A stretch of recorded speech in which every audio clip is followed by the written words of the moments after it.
Every so often, you'll go through a period in your life.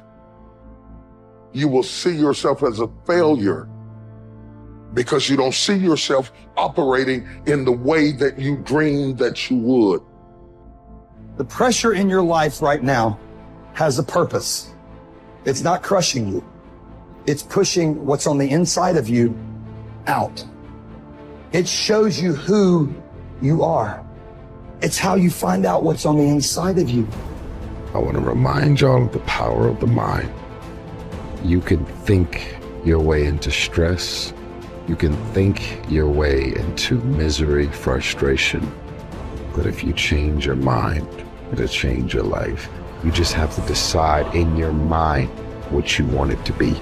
You just have to wake up. You just have to break that negative spirit. You have to break through. There is nothing more practical than developing a vision. It's not some pie in the sky exercise. Without a vision, you're chaotic and fragmented and hopeless and disappointed, and someone can stop you just by putting up a single obstacle. You're a house divided amongst itself. You have no forward movement. You're not enthusiastic, and that's to be filled with the Spirit of God, by the way. And your life is a sequence of disappointments and frustrations and tragedies, and you're a leaf blowing in the wind. And that is not what you're called to be. That's not what you're called to be. You're called to be a visionary constructor of the paradise of vision. Really, that's who you are. Terrible as that is to apprehend, we already will lose everything we have to lose. Right? We're all in this game, man. So there's, whether you want it to be this way or not, you are betting everything on your life. You don't know what you've got until all hell breaks loose. You don't know what you can take until the pressure is applied to your life. You don't know what you can endure until people stab you in the back and walk away from you. You don't know how much courage you have until you've been under fire and under struggle and under tribulation. Just as nature takes every obstacle, every impediment, and works around it, turns it to its purposes, incorporates it into itself, so too, a rational being can turn each setback into raw material and use it to achieve its goal. You can make anything very tough for yourself, or you can do anything playfully. There is nothing really tough or easy.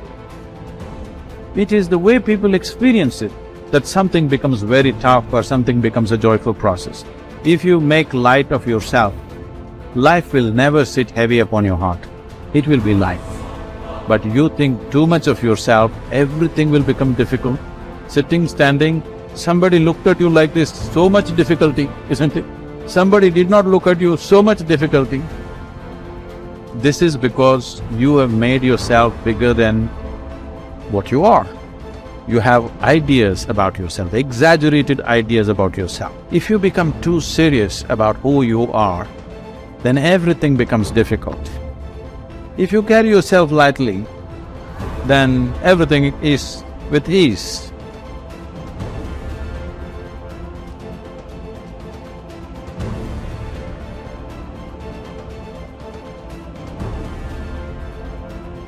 There's two great words of antiquity everybody should learn. Here they are, one's positive and one's negative. Here's the positive word from antiquity, behold. That's the positive word. Behold the possibilities, behold the opportunity, behold the future and give it design. Behold and look at the chances you've got. Behold, spring has come. Behold, the day has arrived. And the sun is shining and the shadows are fleeing away. Behold, the next person you can meet might be your friend for life. Behold, the next person might be a colleague forever. Behold, that's the positive word, behold. Now, here's the negative word. Beware. Beware of what you become in pursuit of what you want. Beware. All of our lives we have to deal with behold and beware. When a kid goes to school, it's behold the opportunity and beware the dangers. Behold and beware. So beware of what you become, pursuing what you want. Some things I went for in the very beginning cost me too much. I got so obsessed with some things that I found out later the price was too big to pay. If I would have known better, I never would have paid. But sometimes we learn when? After.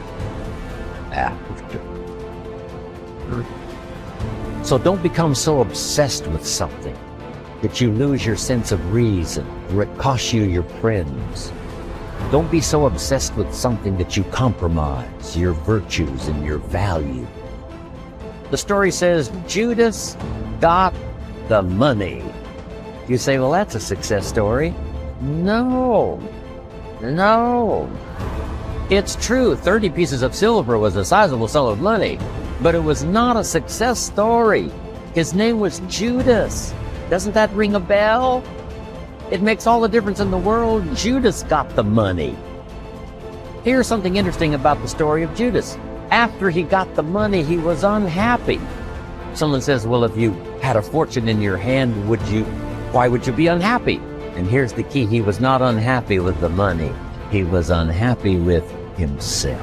Here's a key phrase. The greatest source of unhappiness is self-unhappiness.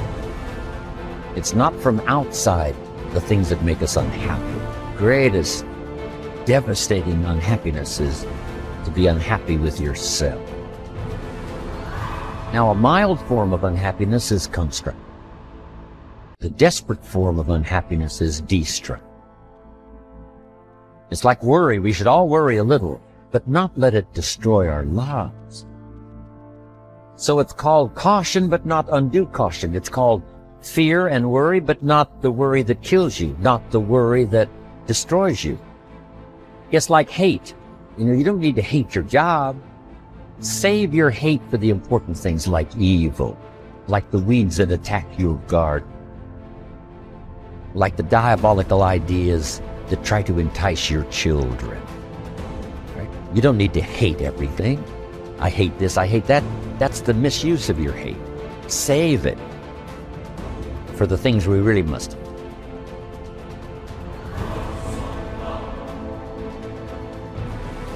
How long are you going to wait before you demand the best for yourself and in no instance bypass the discriminations of reason? You have been given the principles that you ought to endorse, and you have endorsed them. What kind of teacher then are you still waiting for in order to refer your self-improvement to him? You are no longer a boy, but a full-grown man. If you are careless and lazy now and keep putting things off and always deferring the day after which you will attend to yourself, you will not notice that you are making no progress, but you will live and die as someone quite ordinary. From now on, then, resolve to live as a grown-up who is making progress, and make whatever you think best a law that you never set aside. And whenever you encounter anything that is difficult or pleasurable or highly or lowly regarded, remember that the contest is now. You are at the Olympic Games. You cannot wait any longer, and that your progress is wrecked or preserved by a single day in a single event. Success is both a journey and a destination, isn't it? It is both the steady, measured progress toward a goal and the achievement of a goal. Success is an accomplishment, whether it be great or small, and it's an understanding of the potential and power of an entire human life. Success is an awareness of value, and it's the cultivation of value through discipline. It can be tangible or intangible. Success is a process of turning away from something in order to turn toward something else. From no exercise to exercise, from candy to fruit, from not investing to investing. Success is responding to an invitation to change, to grow, to develop, to become, to move up to a better place with a better vantage point. But most of all, success is making your life what you want it to be, considering all the possibilities, considering all the examples. What do you want for your life? That is the big question. Remember, success is not a set of standards from our culture, but rather a collection of personal values, clearly defined and ultimately achieved. Success is your better life for you, the design you give it, the dreams you accomplish. Making your life what you want it to be for you That is success.